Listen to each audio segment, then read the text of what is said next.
یہ خیمے یہاں پہنچا کر نصب کر دیے جاتے ہیں۔ مینا کے قریب کی عمارتیں بھی حاجیوں کے ٹھہرنے کے لیے حاصل کر لی جاتی ہیں۔ آج 10ویں ذی الحجہ ہے۔ آج کے دن حاجیوں کو 3 فریضے ادا کرنے پڑتے ہیں: شیطانوں کو کنکریاں مارنا، قربانی، مردوں کو سر منڈوانا اور عورتوں کو ناخن اور بالوں کی ایک لٹ کاٹنا۔ یہ مکروہ حیولہ شیطان کا ہے۔ یہاں ایسے 3 شیطان ہیں۔ ہر شیطان کو 7 کنکریاں ماری جاتی ہیں۔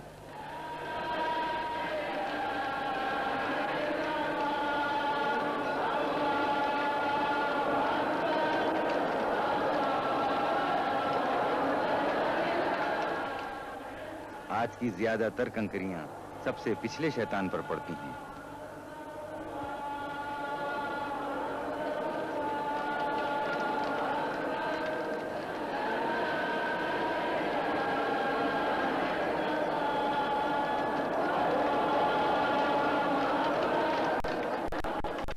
بعض حاجی کنکریاں مارنے پر اتفاق نہیں کرتے، جوش میں آ کر اپنے پھٹے پرانے چپل بھی پھینک مارتے ہیں۔ یہ تینوں شیطان جمرات کہلاتے ہیں اور کنکریاں مارنے کو رمی جمرات کہتے ہیں۔ یہ تینوں شیطان پتھر اور گچ کے 3 ستون ہیں جن پر کنکریاں ماری جاتی ہیں۔ یہ دیواروں کے احاطے میں ہیں۔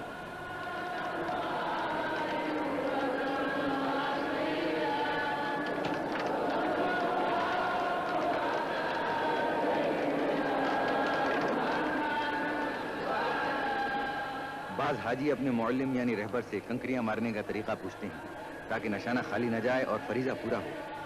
بعض اپنی کنکریاں بار بار گنتے ہیں تاکہ اطمینان ہو جائے کہ تعداد سے زیادہ یا کم تو نہیں ہے۔ کنکریاں مارنے کا وقت 3 دن تک ہے، مگر سب حاجی ایک ہی دن میں یہ فرض ادا کر لینا چاہتے ہیں اور بڑے جوش میں ہوتے ہیں، لیکن اتنے آدمی ایک ہی دن میں یہ کام ختم نہیں کر سکتے۔ یہ سلسلہ 3 دن تک جاری رہتا ہے۔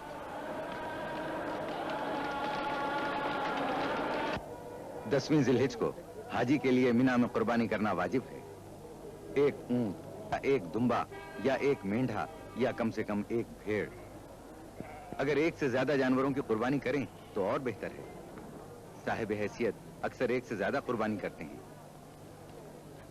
اگر حج کے زمانے میں کوئی ایسی لغزش ہو گئی ہو جو حج میں منع ہے تو اس کے لیے ایک قربانی الگ کفارے کے طور پر کرنی پڑتی ہے۔ قربانی کے لیے لاکھوں جانوروں کی ضرورت ہوتی ہے۔ ایک زمانے سے عرب اور عرب کے قریبی ملکوں ایشیا اور افریقہ سے جانور لائے جاتے ہیں۔ مینا میں بھی دوسرے بازاروں کی طرح جانوروں کا بازار ہے جہاں خوب مول تول ہوتا ہے۔ اکثر زبان کے اختلاف کی وجہ سے تھوڑی سی دقت بھی ہوتی ہے، لیکن مکے اور مج لیتے ہیں۔ جن کی زبان نہیں سمجھی جاتی یا جو عربی نہیں بول سکتے انہیں کچھ زیادہ ہی قیمت دینا پڑتی ہے۔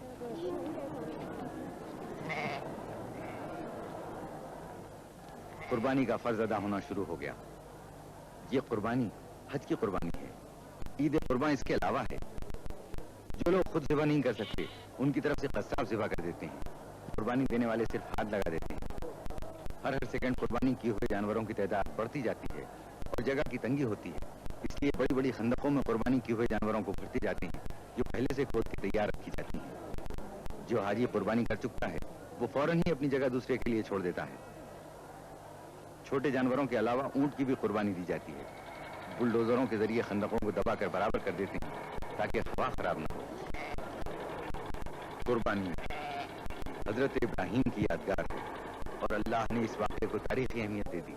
مسلمانوں پر اس کو اس لیے فرض کر دیا کہ ایسی بے لوث بے غرض محبت پیدا کر لیں جس میں رتی برابر شبہ نہ ہو۔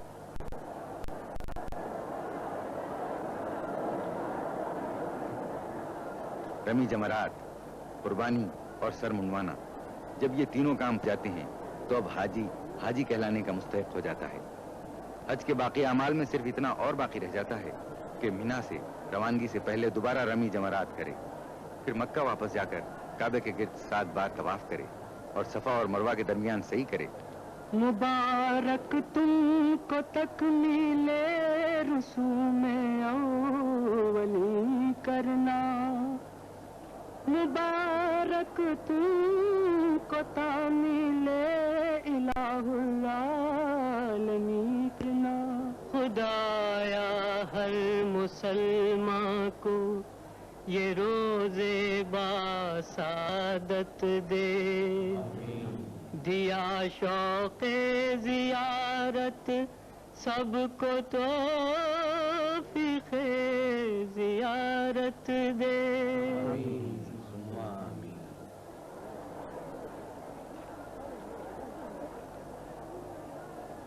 ذی الحجہ کی 11ویں تاریخ کو حاجی مینا سے رخصت ہونے سے پہلے دوبارہ رمی جمرات کرنے آتے ہیں. آج تینوں ستونوں پر 7 کنکریاں مارنا واجب ہے، اس ترتیب سے کہ پچھلے شیطان پر، پھر پہلے پر اور آخر میں درمیانی پر. اگر نشانہ چوک جائے تو دوبارہ کنکری ماری جاتی ہے. آدمیوں کی اتنی بھیڑ اور دھوپ کی تیزی کی وجہ سے لوگ بتواز ہوتے ہیں، اس لیے اکثر نشانہ غلط ہو جاتا ہے اور کنکریاں بجائے ستونوں پر پڑنے کے دوسرے حاجیوں کے سروں پر پڑ جاتی ہیں. اس طرح پھر نشانہ لگانا پڑتا ہے. یہ کنکریاں بھی پہلے ہی مشعر الحرام سے چن کر جمع کر لی جاتی ہیں. یہ تینوں ستون ان 3 مقامات کے نشان ہیں جہاں جہاں شیطان نے حضرت ابراہیم خلیل اللہ کو بہکانے کی کوشش کی. انہوں نے اس مردود کے 7 کنکریاں ماری جس سے وہ ملعون زمین میں دھنس کے رہ گیا.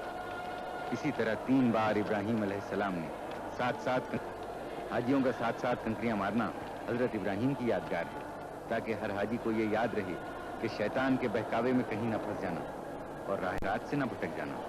حاجیوں کا قیام 3 روز تک مینا میں رہتا ہے. ان دنوں میں مقامی بازار کی رونق بہت زیادہ بڑھ جاتی ہے. بازار بین الاقوامی نمائش نظر آنے لگتا ہے. دنیا کے ہر ملک کا خاص اور عمدہ مال یہاں مل سکتا ہے. مقامی دکانداروں کے ساتھ دنیا کے دوسرے ملکوں کے تاجر بھی ہوتے ہیں جو حج کرنے آتے ہیں اور اپنے ملک کی خاص چیزیں بھی ساتھ لاتے ہیں. انسانوں کا ایک سمندر ہے. ان کے سر یوں نظر آ رہے ہیں کہ جیسے سمندر میں طوفانی موجیں اٹھ رہی ہیں. عورتوں اور بوڑھوں کو ایسی حالت میں بڑی دشواری کا سامنا کرنا پڑتا ہے، لیکن اللہ کی خوشنودی کا خیال بازوؤں میں جوش پیدا کر دیتا ہے. عقیدے کی پختگی ہر مشکل کو آسان کر دیتی ہے. آپ کو اس مجمع میں ہر ملک، ہر رنگ، ہر صنف اور ہر عمر کے لوگ نظر آئیں گے. مرد، عورت، بوڑھے، جوان، گورے، سانولے، زرد اور سیاہ فام. مینا کا میدان ایک چلتا پھرتا چمن سا نظر آتا ہے جس میں ہر رنگ کا پھول ہو. ہر چیز جدا جدا، مگر جس طرح وہ کام ایک کر رہے ہیں اس طرح ان کے دلوں میں بھی ایک نور ایمانی ہے، ایک حالت اور ایک خیال دل میں لیے ہوئے. اللہ اکبر، اللہ اکبر، لا الہ الا اللہ، اللہ اکبر. اے خدا تو عظیم ہے، تو واحد ہے، تو بڑا ہے. پچھلی خطاؤں کو درگزر کر آئندہ نیک رہنے کی توفیق عطا فرما، کیونکہ تیری رحمت بے پایاں ہے. رحمت پر تیری میرے گناہوں کو ناز ہے. بندہ ہوں، جانتا ہوں تو بندہ نواز ہے. رمی جمرات کے لیے ہر شخص دوسرے سے آگے بڑھ جانا چاہتا ہے. اس طرح جوش میں آنا اور شیطانوں کو کنکریاں مارنا عجیب نظارہ پیش کرتا ہے. مینا میں حاجیوں کے ٹھہرنے کا مسئلہ اب بھی توجہ کرنے کے قابل ہے. تمام خیمے اور وہ عمارتیں جو حاصل کر لی جاتی ہیں ان میں بھی ایک کی جگہ کئی آدمیوں کو مجبوراً ٹھہرایا جاتا ہے. پھر بھی ایک بڑی تعداد یوں ہی رہ جاتی ہے. مینا میں یہ ہے مسجد خیف. یہ اتنی ہی قدیم ہے جتنا دین اسلام. حضور سرور عالم نے اپنے صحابیوں کے ساتھ کئی بار اس مسجد میں نماز جماعت ادا فرمائی ہے. مسجد کا صحن کافی بڑا ہے جس کی لمبائی 100 میٹر اور چوڑائی 90 میٹر ہے. مسجد کے صحن میں ایک گنبد ہے جس کے متعلق کہا جاتا ہے کہ یہ حضرت کے ٹھہرنے کا حجرہ تھا جس میں حضرت نے تہجد کی نماز ادا فرمائی تھی.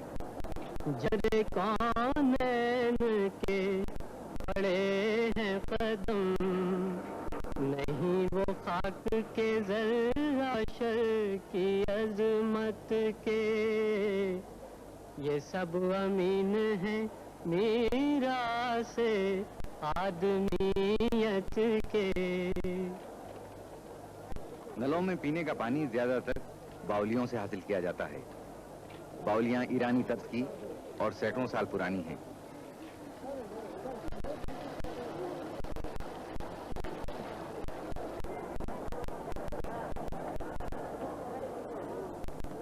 یہاں ایک بہت ہی خاص اور مشہور باولی بھی ہے. یہ باولی عباسی خلیفہ ہارون رشید کی زوجہ ملکہ زبیدہ نے بنوائی تھی، جو آج تک اسی کے نام سے مشہور ہے. حال میں سعودی عرب کی حکومت نے جدید طریقوں سے پانی حاصل کرنے کا بھی معقول انتظام کیا ہے. متعدی یعنی پھیلنے والی بیماریوں کی روک تھام کا بھی خاص انتظام ہے. سعودی حکومت کی وزارت صحت کی طرف سے ایک کیمپ قائم کر دیا جاتا ہے. اس محکمہ کے لوگ دن میں کئی بار آ کر تمام دکانوں میں، خیموں میں، عمارتوں اور مکانوں میں دوا چھڑک جاتے ہیں.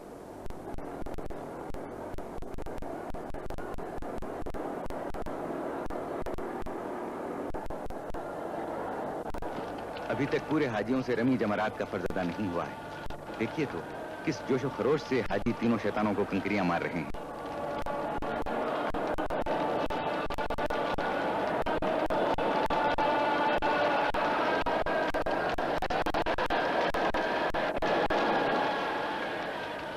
شیطان کنکریوں میں ڈوب گئے ہیں. یوں لگتا ہے جیسے شیطان لعنت کے سمندر میں غرق ہو کر رہ گیا ہو.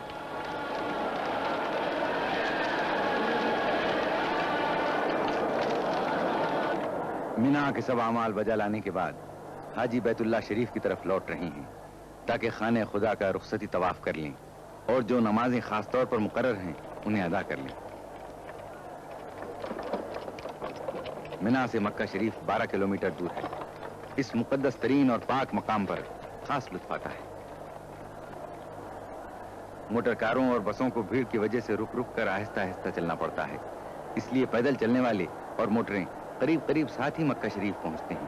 تیرے احکام پر چلتے رہے ہم، تیرے احکام پر چلتے رہے ہم، یہی ہے مدعا دل کا ہمارا، یہی ہے مدعا دل کا ہمارا، کریمہ داورا پروردگارا.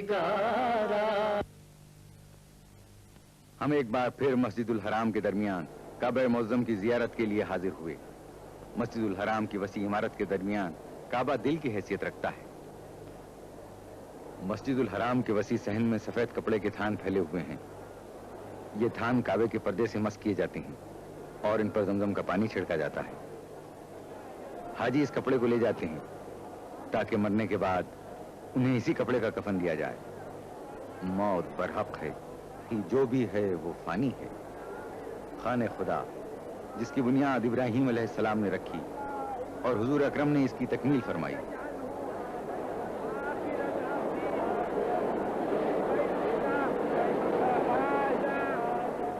مسجد الحرام کے صحن میں بہت اعلیٰ درجے کے قیمتی سنگ مرمر کا شاندار منبر ہے جو ترکی کے عثمانی سلاطین کا بنایا ہوا ہے. اور یہ ہے مقام ابراہیم. کہتے ہیں کہ وہ پتھر جس پر حضرت ابراہیم خلیل اللہ نے کھڑے ہو کر اپنے ہاتھ سے کعبے کی دیوار بنائی تھی یہی موجود ہے. یہ حجر اسود ہے. حضرت محمد مصطفیٰ صلی اللہ علیہ وآلہ وسلم نے اپنے دست مبارک سے کعبے کی دیوار کے 2 پایوں کے درمیان نصب کیا. کعبے کا غلاف سیاہ رنگ کے موٹے بنے ہوئے ریشم کا پردہ ہے جو خانہ خدا کو اپنی آغوش میں لیے ہوئے ہے. یہ کعبے کے اوپر سے نیچے تک چاروں طرف لپٹا ہوا ہے. اس میں بڑی کاریگری سے بنائی میں نہایت خوشخط قرآنی آیتیں تحریر کی گئی ہیں. آیتیں وہی ہیں جو اللہ تعالیٰ کی طرف سے حج کے احکام اور تمام دنیا کے مسلمانوں کو آپس میں اتحاد و اتفاق قائم کرنے کی تعلیم دیتی ہیں. یہ پورا پردہ ہاتھ کا بنا ہوا ہے. اس فلم کی تیاری کے موقع پر جب ہمارے کیمرامین نے مسجد الحرام کی عکاسی شروع کی تو آسمان بالکل صاف تھا، لیکن یکایک بادل آنے شروع ہوئے اور دیکھتے ہی دیکھتے سارا آسمان بادلوں سے ڈھک گیا. مشتاق تجلی کو بس ایک تجلی دے، بڑھ جائے طرف دل کی کچھ ایسی تسلی دے. مشتاق تجلی کو بس ایک تجلی دے.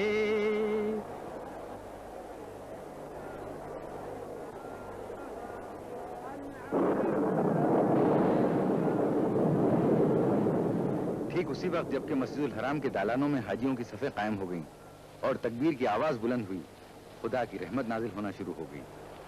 پہلا قطرہ گرا، یہ بھی خدا کی مرضی تھی.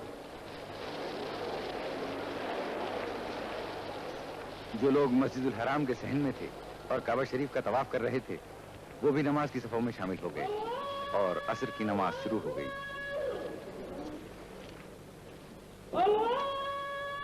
شروع کرتا ہوں اللہ کے نام سے جو بہت مہربان اور رحم کرنے والا ہے. تمام تعریف اس کے لیے ہے جو سب جہانوں کا پروردگار ہے، مہربان ہے اور رحم کرنے والا ہے، قیامت کے دن کا مالک ہے۔ ہم تیری ہی عبادت کرتے ہیں اور تجھی سے مدد مانگتے ہیں۔ ہم کو سیدھے راستے کی ہدایت فرما، ان کا راستہ جن پر تم نے اپنی نعمتیں نازل کی، ان کا راستہ نہیں جن پر تیرا غضب ہوا اور جو بھٹک گئے۔ شروع کرتا ہوں اللہ کے نام سے جو بڑا مہربان اور رحم کرنے والا ہے۔ کہہ کہ اللہ ایک اور صرف ایک ہے۔ اللہ بے نیاز ہے، نہ وہ کسی سے پیدا ہوا اور نہ اس سے کوئی پیدا ہوا، ہرگز کوئی اس کا سا نہیں۔ وہ اپنی شان اور حیثیت میں اکیلا ہے۔ جیسے ہی نماز ختم ہوئی بارش بھی تھم گئی، بادل چھٹ گئے، پانی کے قطرے کعبہ شریف کے پرنالے سے اب بھی گر رہے تھے۔ سورج کی روشنی میں زیادہ چمک آ گئی، گویا ان لوگوں کی پاکیزہ دلوں کی روشنی نظر آنے لگی جو حرم خدا کے کبوتروں کی طرح بھولے والے سلو آشتی کا نمونہ بنے ہوئے اپنے پروردگار کا حکم پورا کرنے کے لیے دور دراز ملکوں سے آ کر جمع ہو گئے ہیں۔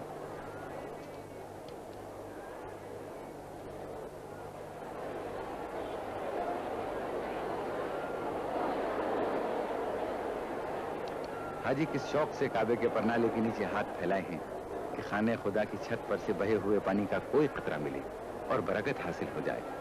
ایسا شاندار نظارہ شاید ہی کبھی کسی کو دیکھنا نصیب ہوتا ہے۔ یہ سعادت آسانی سے حاصل نہیں ہوتی۔ پہلی بار اس کی مفصل تصویر لے کر اس نظارے کو محفوظ کیا گیا ہے۔ یہ بھی خدا کی خاص رحمت ہے۔ حاجیوں کے منا سے مکہ آنے کا سلسلہ جاری ہے۔ ابھی تک سب لوگ مکہ نہیں پہنچ سکے ہیں، اگرچہ منا سے مکہ کا فاصلہ کچھ زیادہ نہیں، باوجود کہ سب راستے یک طرفہ کر دیے جاتے ہیں، یعنی ادھر سے ادھر آنے والوں کو راستہ ملتا ہے، ادھر سے ادھر جانا بند ہوتا ہے۔ سعودی عرب کی پولیس بھی بڑا انتظام رکھتی ہے کہ سفر میں ذرا سی بھی رکاوٹ نہ پڑے۔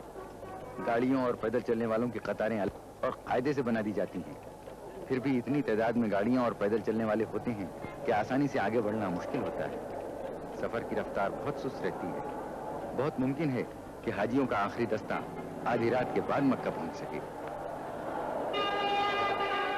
یہ ایمان کا جوش، یہ حج کا شوق 1400 سال سے جاری ہے۔ اس میں کوئی کمی نہیں ہوتی بلکہ زیادتی ہی ہوتی جاتی ہے۔ یہ پہاڑیاں جو مکے کے مقدس شہر سے صرف 9 کلومیٹر کے فاصلے پر ہیں، دین اسلام کی ابتدا کی خاموش گواہ ہیں۔ اسلام کی حیرت ناک ترقی، حق کی ایک آواز اور اس کا ساری دنیا میں اتنی جلدی پھیل جانا، یہ پہاڑیاں ان سب تاریخی حقیقتوں کی چشمدید گواہ ہیں۔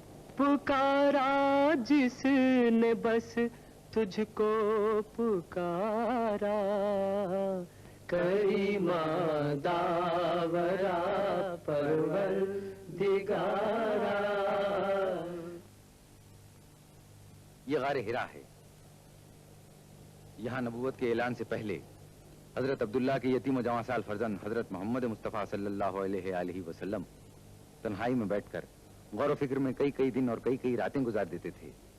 اسی غار میں حضرت نے فرشتے کی زبان سے خدا کا حکم سنا،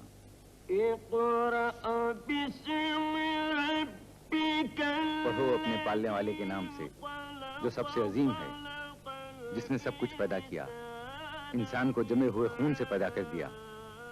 یہ نبوت کے ظاہر کر دینے کا حکم تھا۔ آج 1400 سال کے بعد بھی جب حاجی حج کا فریضہ ادا کرنے مکہ آتے ہیں تو اس غار کی زیارت کو بھی آتے ہیں، جس کے دل میں پیغمبر اسلام کے قدموں کے نشان چھپے ہوئے ہیں اور جس کے ذروں میں اس جسم پاک کی خوشبو بسی ہوئی ہے۔ دل کے کانوں سے اسی وحی کی آواز سنتے ہیں، انہیں وہ نعرہ سنائی دینے لگتا ہے جس نے مردہ دلوں میں نئی زندگی کی لہر دوڑا دی تھی۔ غار ہرا پہاڑ میں ہے جو مکے سے قریب 5 میل کے فاصلے پر شمال میں ہے۔ راستہ پتھریلا اور دشوار گزار ہے۔